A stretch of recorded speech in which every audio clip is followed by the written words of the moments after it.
ይስጥልኝ እንደምን አምሽታችኋል ውድ ተመልካቾቻችን ከአባይ ቴሌቪዥን የሚተላለፍላችሁ የዕለተ ሐሙስ ህዳር 25 2018 አውደ ዜና ተጀምሯል። በምሽቱ የዜና ውጃችንም በርካታ ዘገባዎችን ወደ እናንተ እናደርሳለን። የቢዝነስና የምጣኔ ሀብት ዘገባችንም ሰዓቱን ጠብቆ ይቀርባል። ዜናዎችን እየመራው ሀና ፍስሐ ከእናንተ ጋር ቆይታ አድርጋለሁ። አብራችሁን ቆዩ።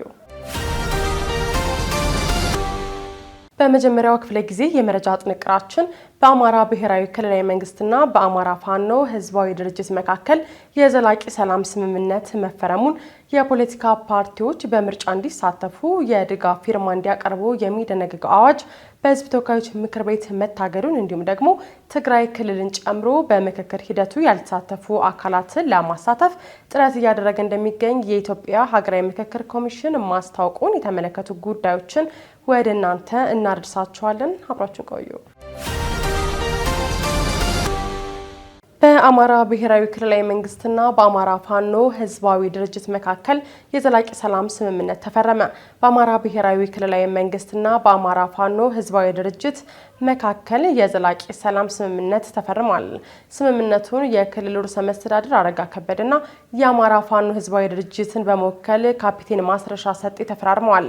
በአፍሪካ ህብረትና በኢጋድ አደራዳሪነት ውይይትና ድርድር ሲካሄድ መቆየቱ የተገለጸ ሲሆን በዚሁ መሰረት የዘላቂ ሰላም ስምምነቱ ተፈርሟል የተባለው ርዕሰ መስተዳድሩ በዚህ ወቅት ባደረጉት ንግግር ዛሬ ለክልላችን ህዝብ የመጀመሪያው ትልቅ የሰላም ኩነት የተካሄደበት ቀን ነው ብለዋል። ርዕሰ መስተዳድሩ ከግጭት አሸናፊም ተሸናፊም የለም፣ ከሰላም ሁሉም ያተርፋል፣ ስምምነቱ ለሰላም ወዳድ ህዝባችን ትልቅ እፎይታን ይሰጣል ነው ያሉት። የህዝብና የመንግስትን ጥሪ ተቀብለው ዘላቂ ሰላም ለማስፈን ለመጡ ወንድሞቻችን እንደ መንግስት አድናቆትና ክብር አለኝ ማለታቸውን ፋና ብሮድካስቲንግ ኮርፖሬሽን ዘግቧል። የአማራ ፋኖ ህዝባዊ ድርጅት አፋህድ በመወከል ስምምነቱን የተፈራረሙት ካፒቴን ማስረሻ ሰጤ ባደረጉት ንግግርም ማንኛውም ግጭት መጨረሻው ውይይትና ድርድር ነው ብለዋል። ችግርና የሀሳብ ልዩነትን በንግግር መፍታት ፖለቲካዊ ሽንፈት ሳይሆን ጥበብና ብልጠት መሆኑን ገልጸው ችግሮችን ለመፍታትም ከኢትዮጵያ ታሪካዊ ጠላቶች ጋር ማበር ተገቢ አለመሆኑንም አስገንዝበዋል። የአፍሪካ ህብረት ኮሚሽን ምክትል ሊቀመንበር አምባሳደር ሰለማ ማሊካ አዳዲ በበኩላቸው ስምምነቱ የሀገሪቱን ቀጣይ መዳረሻ የሚያቃና ነው ብለዋል። የፖለቲካ ፓርቲዎች በምርጫ እንዲሳተፉ የድጋፍ ፊርማ እንዲያቀርቡ የሚደነግገው አዋጅ በህዝብ ተወካዮች ምክር ቤት ታገደ። የህዝብ ተወካዮች ምክር ቤት 5ኛ ዓመት የስራ ዘመን 3ኛ መደበኛ ስብሰባውን በዛሬው ዕለት ያካሄደ ሲሆን የፖለቲካ ፓርቲዎች በምርጫ እንዲሳተፉ የድጋፍ ፊርማ እንዲያቀርቡ የሚደነግግ የህግ አዋጅ እንዲታገድ ወስኗል። ምክር ቤቱ የኢትዮጵያ የምርጫ የፖለቲካ ፓርቲዎች ምዝገባና የምርጫ ስነ ምግባር አዋጅን ለማሻሻል የቀረበለትን ረቂቅ አዋጅ አሻሽሎ ተግባራዊ እንዲሆን በሙሉ ድምጽ አጽድቋል። ከዚህ በፊት በነበረው አዋጅ የፖለቲካ ፓርቲዎች ለህዝብ ተወካዮች ምክር ቤትና ለክልል ምክር ቤቶች ለሚያቀርቧቸው እያንዳንዳቸው እጩዎች የድጋፍ ፊርማ እንዲያቀርቡ ይጠይቃል። 7ኛው ጠቅላላ ምርጫ ለማካሄድ ፓርቲዎቹ የድጋፍ ፊርማ ለማሰባሰብ በቂ ጊዜ ባለመኖሩ የድጋፍ ፊርማ ለማሰባሰብ የተደነገገው አንቀጽ እንዲታገድ ለምክር ቤቱ የጽሑፍ ጥያቄ አቅርበው ነበር። በመሆኑም የፖለቲካ ፓርቲዎች ይህንን ጥያቄ እያቀረቡ የድጋፍ ፊርማው ተግባራዊ ይደረግ ቢባል በምርጫ የሚሳተፉ የፖለቲካ ፓርቲዎችን የሚጎዳ በመሆኑ በፊት የነበረው አዋጅ ታግዶ የተሻሻለው አዋጅ ተግባራዊ እንዲደረግ ተወስኗል። ምክር ቤቱ በዛሬው ስብሰባው የተለያዩ ረቂቅ አዋጆችን፣ የብድር ስምምነቶችንና ሹመቶችንም ያጸደቀ ሲሆን ከነዚህ መካከል የኢትዮጵያ መንግስት ከብራዚልና ቻይና ጋር ያደረጋቸው ፍርደኞችን የማስተላለፍ ስምምነቶችን ለማጽደቅ የተዘጋጁ አዋጆች ለምክር ቤቱ ቀርበዋል። በስምምነቶቹ መሰረትም በአንደኛው ሀገር ወንጀል ፈጽሞ የቅጣት ውሳኔ የተላለፈበት ግለሰብ ወደ ሌላኛው የስምምነቱ ፈራሚ ሀገር ሊዘዋወር ይችላል። ስምምነቱን ለማጽደቅ የተዘጋጀው ረቂቅ አዋጅ ማብራሪያ ስምምነቶቹ ፍርደኞቹ ቅጣታቸውን በሀገራቸው መፈጸማቸው ታርመው ወደ ማህበረሰቡ የሚቀላቀሉበትን ሂደት የሚያግዝ መሆኑንም ያትታል። በተመሳሳይ በኢትዮጵያና በዓለም አቀፍ የልማት ማህበር መካከል የተደረጉትን የብድር ስምምነቶች የህዝብ ተወካዮች ምክር ቤት አጽድቋል። ትግራይ ክልልን ጨምሮ በምክክር ሂደቱ ያልተሳተፉ አካላትን ለማሳተፍ ጥረት እያደረገ እንደሚገኝ የኢትዮጵያ ሀገራዊ ምክክር ኮሚሽን አስታወቀ። ሀገራዊ የምክክር ኮሚሽኑ በኢትዮጵያ ውስጥ በሚገኙ የተለያዩ አካባቢዎች እንዲሁም በተለያዩ ሀገራት ከሚገኙ ኢትዮጵያውያን ጋር ውይይት ማድረጉ ይታወቃል። ይሁን እንጂ ከትግራይ ክልል ከታጣቂዎችና ከፖለቲካ ፓርቲዎች ጋር በተለያየ ምክንያት ውይይት አለማድረጉን ሀገራዊ ምክክር ኮሚሽን አስታውቆ ነበር።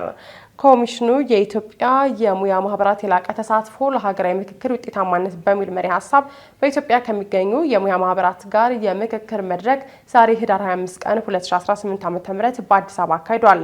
በምክክር መድረኩ ላይ የመክፈቻ ንግግር ያደረጉት የኮሚሽኑ ዋና ኮሚሽነር ፕሮፌሰር መስፍን አሪያ ለሀገራዊ ምክክር ውጤታማነት የሙያ ማህበራት ሚና ከፍተኛ መሆኑን ገልጸዋል።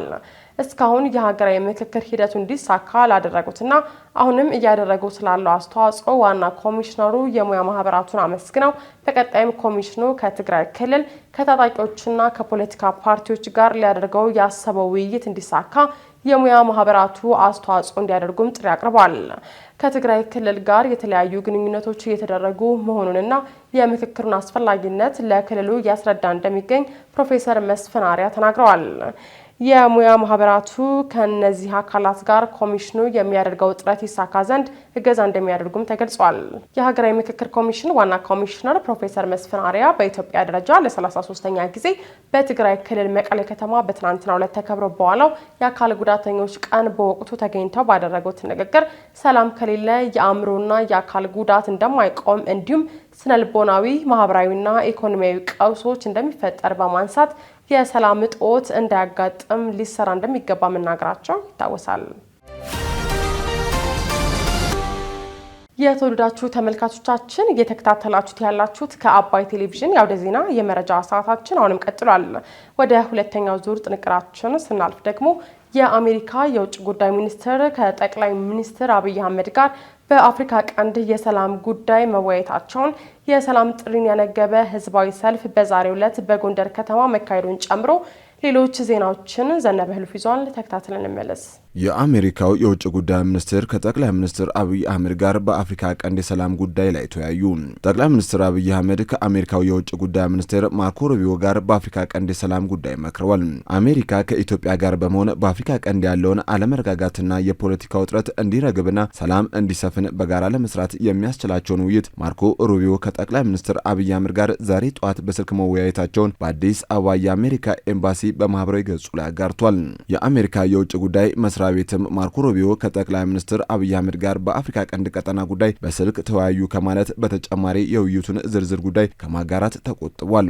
በእርስ በርስ ጦርነት ውስጥ የምትገኘውን ሱዳንን ጨምሮ በቀጠናው ያለውን የሰላም እጦት ለማረጋጋት በቁርጠኝነት መስራት እንደምትፈልግ አሜሪካ ሰሞኑን በዲፕሎማቶቿ በኩል በምታደርጋቸው እንቅስቃሴዎች አሳይታለች። የውጭ ጉዳይ ሚኒስትር ሩቢዮና ጠቅላይ ሚኒስትር አብይ ቀጠናዊ የሰላም ጉዳዮችን በተመለከተ በስልክ ውይይት ሲያደርጉ ይህ የመጀመሪያው እንዳልሆነ የሚታወቅ ሲሆን ከአራት ወራት በፊት ገደማ በወቅቱ በሁለቱ ሀገራትና በቀጠናዊ ጉዳዮች ዙሪያ የኢትዮጵያና የአፍሪካ ቀንድ መረጋጋት አጀንዳ ላይ መነጋገራቸው ይታወሳል። ከቅርብ ጊዜያት ወዲህ የአሜሪካና የኢትዮጵያን ዲፕሎማሲያዊ ግንኙነት የሚያጠናክሩ ተደጋጋሚ ውይይቶች መደረጋቸው ሲነገር ሰንብቷል።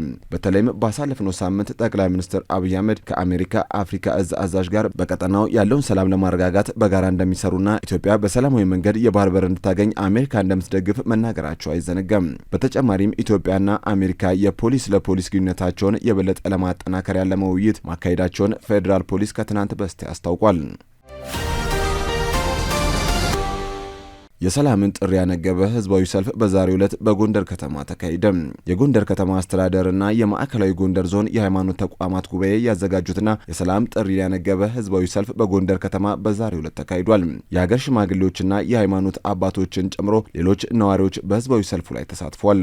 የድጋፍ ሰልፉ ተሳታፊ ነዋሪዎች ሰላም በዘላቂነት እንዲሰፍን በመደገፍ ተሳትፏቸውን እንደሚያጠናክሩና ሰላምን መስበካቸውን እንደሚቀጥሉ የሚገልጹ የተለያዩ መልእክቶችን አስተላልፈዋል። በተጨማሪም ሰልፈኞች ሰላም፣ አንድነትና አብሮነት ከሃይማኖት ተቋም ጋር የተቀዱ ናቸው። የሃይማኖት ተቋማቱ የሚያደርጉት ውይይት ግጭቶችን ለመፍታት ወሳኝ መሳሪያ ነው የሚሉ መፈክሮችን አሰምተዋል። እንዲሁም ሃይማኖታዊ እሴቶቻችን የአብሮነታችን የጥንካሬዎቻችን መሰረት ናቸው። ሃይማኖት የሰላም መሰረት ነው። የሰላምና የመከባበር ባህልን ለማስቀጠል የሃይማኖት ተቋማት ሚና የማይተካ ነው። ሰላም፣ አንድነትና አብሮነት ከሃይማኖት አባቶች የተቀዱ እሴቶቻችን ናቸው ብለዋል ሰልፈኞቹ። በትናንትናው ዕለት ደግሞ የማዕከላዊ ጎንደር ዞንና የጎንደር ከተማ የሃይማኖት ተቋማት ጉባኤ ሃይማኖት የሰላም መሰረት ነው በሚል መልእክት ከተለያዩ የህብረተሰብ ክፍሎች ጋር ውይይት ማካሄዳቸው ተገልጿል። በውይይቱም ከጎንደር ከተማና ከማዕከላዊ ጎንደር ዞን የተውጣጡ የህብረተሰብ ክፍሎች ተገኝተዋል። በተመሳሳይ በአማራ ክልል ምስራቅ ጎጃም ዞን ባሉ ከተሞች የክልሉ ከፍተኛ የፖለቲካ አመራሮችና ወታደራዊ መሪዎች በወቅታዊ የሰላም ጉዳይ ከህዝቡ ጋር ውይይት ማድረጋቸው ታውቋል። በምስራቅ ጎጃም ደብረ ኤልያስ፣ ሉማሜና ደብረ ማርቆስ ከተሞች በክልሉ ርዕሰ መስተዳድር አቶ አረጋ ከበደ የተመራ ውይይትም ተካሂዷል። የሶማሊያ ጠቅላይ ሚኒስትር ትራምፕ በሶማሊያ ስደተኞች ላይ የሰጡትን አጸያፊ ያሉትን ንግግር አጣጣሉ። ባለፈው ሳምንት በዋሽንግተን ዲሲ 2 የብሔራዊ ዘብ አባላት ላይ በአፍጋኒስታናዊ ጥቃት ከተፈጸመባቸው በኋላ የትራምፕ አስተዳደር በስደተኞች ላይ የሚያደርገውን ዘመቻ አጠናክሮ ቀጥሏል። የአሜሪካው ፕሬዝዳንት ዶናልድ ትራምፕ ባሳለፍነው ማክሰኞ በካቢኔ ስብሰባ ላይ የሶማሊያ ስደተኞች በአሜሪካ እንደማይፈለጉ በመግለጽ ወደ መጡበት መመለስ አለባቸው፣ አገራቸው ጥሩ ያልሆነው በምክንያት ነው ሲሉ ለጋዜጠኞች ባደረጉት ንግግር መግለጻቸው ይታወሳል። አገር ለማለት በማትበቃውና ዜጎቿ እርስ በርሳቸው እየተገዳደሉ የሚኖሩባት ሶማሊያ ስደተኞች ወደ መጡበት መመለስ አለባቸው በማለት በንግግራቸውም ገልጸው ነበር። ይህንንም ተከትሎ ታዲያ የሶማሊያ ጠቅላይ ሚኒስትር ትራምፕ በሶማሊያ ስደተኞች ላይ የሰጡትን አጸያፊ ያሉትን ንግግር ውድቅ እንዳደረጉ የሶማሊያ የሀገር ውስጥ ሚዲያዎች ዘግበዋል። ለአሜሪካው ፕሬዝዳንት አጸያፊ ንግግር ምላሽ ባይሰጥ ይሻላል ያሉት የሶማሊያ ጠቅላይ ሚኒስትር ሐምዛ አብዲ ምላሽ ከመስጠት ይልቅ ችላ ብሎ በቀላሉ ወደፊት መሄድ ይሻላል ሲሉ መናገራቸው ተሰምቷል። ጠቅላይ ሚኒስትር ሐምዛ አብዲ ባሬ በትናንትናው ዕለት በሶማሊያ ዋና ከተማ ሞቃዲሾ በተካሄደው የኢኖቬሽን ጉባኤ ላይ ለታዳሚዎች የትራምፕን አስተያየት አስመልክቶ ለቀረበላቸው ጥያቄ ምላሽ የሰጡ ሲሆን ትራምፕ ሶማሊያን ብቻ ሳይሆን በበርካታ ሀገራት ላይ አሉታዊ አስተያየቶችን ሰጥተዋል። ስለሆነም አንዳንድ ጊዜ ምላሽ አለመስጠት የተሻለ ነው ሲሉ ተናግረዋል። ይህ በእንዲህ እያለ በሚኒሶታ የሚኖሩ ሶማሊያዊ አሜሪካውያን የፕሬዝዳንት ዶናልድ ትራምፕ ንግግርን ተከትሎ ስጋት ውስጥ መግባታቸው ተገልጿል። ከአባይ ቴሌቪዥን የምሽት ዘገባዎቻችን አሁንም እንደቀጠሉ ናቸው። ውድ ተመልካቾቻችን አሁን ደግሞ የቢዝነስና ምጣኔ ሀብት ጉዳዮች የሚቀርቡበት ሰዓት ላይ ደርሰናል። መረጃዎቹን ቴዎድሮስ አይቸው ይዟል። ተከታትለን እንመለስ። በሩብ ዓመቱ ከወጪ ንግድ 3.3 ቢሊዮን ዶላር ገቢ መገኘቱን የንግድና ቀጠናዊ ትስስር ሚኒስቴር ገለጸ። በተያዘው በጀት ዓመት ባለፉት 4 ወራት ከወጪ ንግድ 3.37 ቢሊዮን ዶላር ገቢ ተገኝቷል ሲል የንግድና ቀጠናዊ ትስስር ሚኒስትር ዶክተር ካሳሁን ጎፌ ገልጸዋል። ይህ የወጪ ንግድ አፈጻጸም ከባለፈው ተመሳሳይ ወቅት ጋር ሲነጻጸር የ1.53 ቢሊዮን ዶላር ጭማሪ ማሳየቱን ተናግረዋል። ጥራትን ከማረጋገጥ አንጻር በገቢ ዕቃዎች የወጪና ሌሎች ምርቶች ላይ ውጤታማ ስራ መከናወኑን ያነሱት ሚኒስትሩ ዲጂታል ንግድን ከማስፋፋትና የግብይት ስርዓትን ከመዘርጋት አንጻር ባለፉት 4 ወራት የኢኮሜርስ የግብይት ፕላትፎርም ላይ የተሰማሩ ድርጅቶችን መረጃ የማሰባሰብና የማደራጀት ስራ መከናወኑን አስረድተዋል። የሚኒስትሩ የሩብ ዓመት አፈጻጸም ግምገማ ተጠሪ ተቋማቱ በተገኙበት እየተካሄደ ሲሆን የበጀት ዓመቱ የመጀመሪያ ሩብ ዓመት ከባለፈው ዓመት ጋር ሲነጻጸር የላቀ ውጤት የተመዘገበበት መሆኑን ገልጸዋል። የአገልግሎት አሰጣጥን ለማቀላጠፍ በተከናወነ ስራ ከ1.34 ሚሊዮን በላይ የኦንላይን ምዝገባና ፍቃድ ስራ መከናወኑን ተናግረዋል። 603 የንግድ ተቋማት ላይ የኦፕሬሽን ስራ መከናወኑን ጠቁመው ከእነዚህ ውስጥ 59 የንግድ ድርጅቶች ላይ እርምጃ መወሰዱን ገልጸዋል።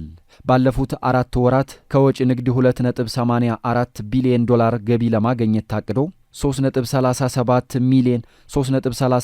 ቢሊዮን ዶላር ገቢ መገኘቱን ተናግረዋል። የገቢና ወጪ ምርት ጥራትን ለማረጋገጥ በተከናወነ ስራ 1.28 ሚሊዮን ሜትሪክ ቶን የገቢና 134,000 የወጪ ምርትና ዕቃዎች ላይ ቁጥጥር ተደርጓል ሲል ገልጿል። የኢትዮጵያ አየር መንገድ በአንድ መድረክ 4 ሽልማቶችን ማሸነፉ ተገለጸም። የኢትዮጵያ አየር መንገድ በአፍሪካ አየር መንገዶች ማህበር 57ኛው ዓመታዊ ጠቅላላ ጉባኤ ላይ በ4 ዘርፎች አሸናፊ ሆኗል። የአፍሪካ አየር መንገዶች ማህበር በአንጎላ ሉዋንዳ ባዘጋጀው ዓመታዊ የእውቅና መድረክ ላይ ለኢትዮጵያ አየር መንገድ ሽልማቶችን አበርክቷል። በዚህም አየር መንገዱ ባደረገው ዓለም አቀፍ ስራዎች ትርፋማነት የ2024 ምርጥ አየር መንገድ እውቅናን ሲያገኝ አፍሪካን በአየር ትራንስፖርት በማገናኘት የላቀ አገልግሎት በመስጠትም ማሸነፉ ተገልጿል። አየር መንገዱ ለአፍሪካ አቪዬሽን ኢንዱስትሪ እድገት ላበረከተው ከፍተኛ አስተዋጽኦ የላቀ አገልግሎት በመስጠት ዘርፍም አሸንፏል። በተጨማሪም የአፍሪካ ህብረት በአህጉሪቱ ነፃ የአየር ትራንስፖርት እውን ለማድረግ ለያዘው ፕሮጀክት የላቀ አስተዋጽኦ በማድረጉም አየር መንገዱ ተሸላሚ መሆኑ ተገልጿል። የኢትዮጵያ አየር መንገድ በአፍሪካ ከ60 በላይ በዓለም ደግሞ ከ145 በላይ መዳረሻዎች ያሉት ሲሆን በተለይ አፍሪካን በአየር ትራንስፖርት በማገናኘት ረገድ የአንበሳውን ድርሻ እየተወጣ ይገኛል ተብሏል። የኢትዮጵያ አየር መንገድ ዋና ስራ አስፈጻሚ አቶ መስፍን ጣሰው እንደገለጹት የኢትዮጵያ አየር መንገድ ያገኘው እውቅና የፓን አፍሪካን እሴቶች መጠናከር የሰጠውን ትኩረት ከማሳየቱም በላይ የተቋሙ ሰራተኞች ቁርጠኝነትና ትጋት ውጤት ነው ብለዋል። አየር መንገዱ ለቀጠናው ትስስርና ለዘርፉ እድገት እያደረገ ያለውን አስተዋጽኦ አጠናክሮ እንደሚቀጥልም አቶ መስፍን ጣሰው ጠቁመዋል።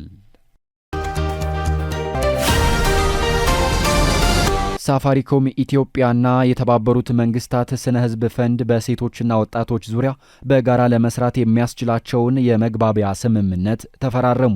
ሳፋሪኮም ኢትዮጵያ በኢትዮጵያ የጃፓን አምባሳደር ሚስተር ሺፓታ ሄኖሮሪ በተገኙበት ከተባበሩት መንግስታት ስነ ህዝብ ፈንድ ጋር በጋራ ለመስራት የሚያስችላቸውን ስምምነት መፈራረማቸው ተገልጿል። ይህ ስምምነት የህይወት አድን የጤና መረጃ፣ ለጥቃት የተጋለጡ ሰዎች ድጋፍና የሴቶችና ወጣቶችን በዲጂታል ክህሎት ለመደገፍ ያለመ ነው ተብሏል። በዚህ አጋርነት የቴሌኮሙኒኬሽንና የዲጂታል የፋይናንስ አገልግሎቶች በተለይም ዝቅተኛ ገቢ ላላቸው ማህበረሰቦች አስፈላጊ አገልግሎቶችን ለማቅረብና የፋይናንስ ተሳትፎን ለማጠናከር እንደታቀደ ተገልጿል። ፕሮጀክቱ ሲጀመር በጃፓን መንግስት የተደገፉ 400 የሞባይል ስልኮች ከኢቶቹ ኮርፖሬሽን ጋር በመተባበር በአማራና ትግራይ ክልሎች የክህሎት ስልጠና ላጠናቀቁ ሴቶች የተበረከተ ሲሆን ይህም በጃፓን መንግስት በግጭትና በተፈጥሮ አደጋዎች የተጎዱ ሴቶችንና ልጃገረዶችን ለመደገፍ ያለመ የ1.5 ሚሊዮን ዶላር ፕሮጀክት ነው ተብሏል። ሴቶች የንግድ ዕድሎቻቸውን እንዲያሰፉና የገንዘብ ልውውጣቸውን በራሳቸው ቁጥጥር ስር በደህንነት እንዲያስተዳድሩ ይረዳቸዋል ተብሏል። የተባበሩት መንግስታት ስነ ህዝብ ፈንድ ለሴቶችና ልጃገረዶች ህይወት አድን መረጃን ማድረስ ይችል ዘንድ ሳፋሪኮም ኢትዮጵያ በነጻ የጅምላ መልእክቶችን ከክፍያ ነጻ እንዲደርስ በማድረግ ፕሮጀክቱን እንደሚደግፍ ተገልጿል። ይህ ትብብር ሳፋሪኮም ኢትዮጵያ የተባበሩት መንግስታት ስነ ህዝብ ፈንድና የጃፓን መንግስት ቴክኖሎጂን በመጠቀም ተደራሽነትን ለማሻሻል ኢኮኖሚያዊ ነጻነትን ለማስቻልና ጤናማ ማህበረሰቦችን ለመደገፍ ያላቸውን የጋራ ቁርጠኝነት ያንጸባርቃሉ ተብሏል። ስትከታተሉት የነበረው የዕለተ ሐሙስ ህዳር 25 2018 ከአባይ ቴሌቪዥን የአውደ ዜና የመረጃ ጥንቅራችን ይህንን ይመስል ነበር። አብራችሁን ስለነበራችሁ ከልብ እያመሰገን በያላችሁበት መልካም ምሽት